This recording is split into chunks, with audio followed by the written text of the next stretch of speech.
dhaamsatti naa gahi jaalalli koo sana kan waliin galee jaalala ijoollummaa onneessi deebotte dadhabdee qofummaa.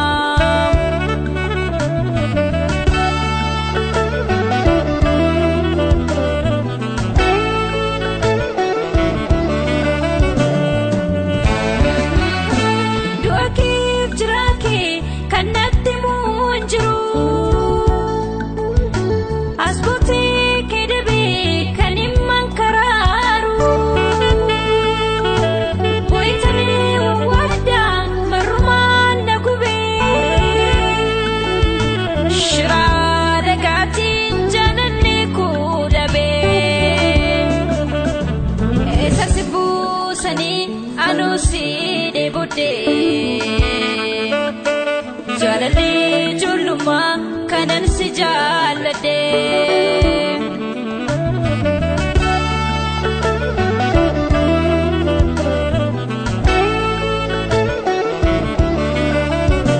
keessa koo qulqullii gubate siif jecha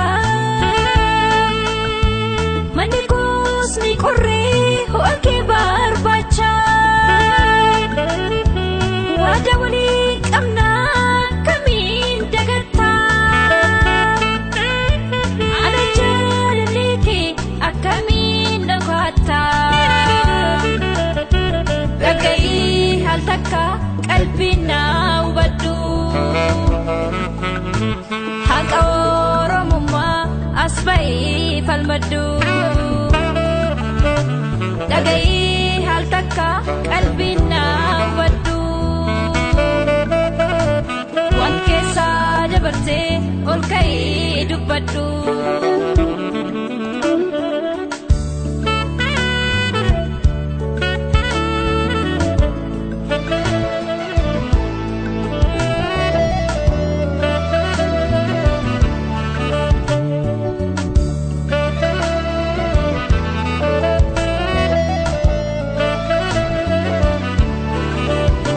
Simbirtuu barii nyaatiin imaana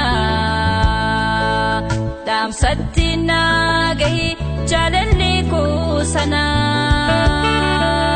kan waliin galee jaalala ijoollummaa onneessi deebotte dadhabdee qofummaa.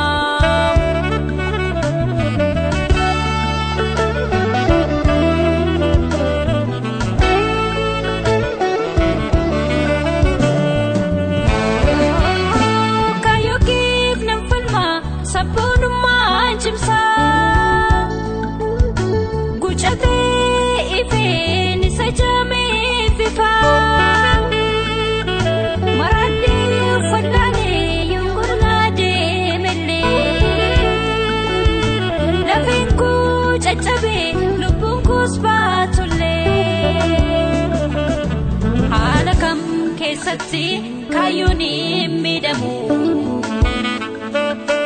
ibiddi si keessa anarratti naamu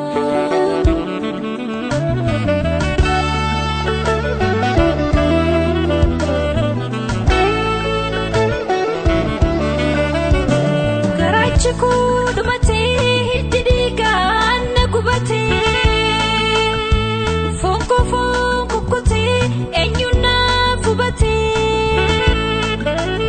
kan nu caalu jiruun nurratti uftuutte haqa dhiigaan maktee miilanuu sakaatte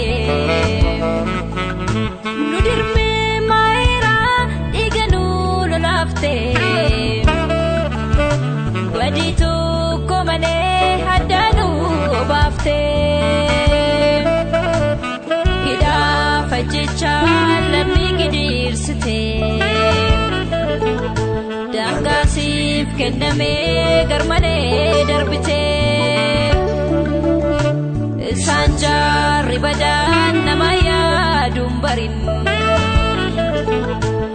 aduun galgaloofnaan hin bari'u se'an turuu gaheeraa baatu ifni duufana fuudhu kan ni dheeratu.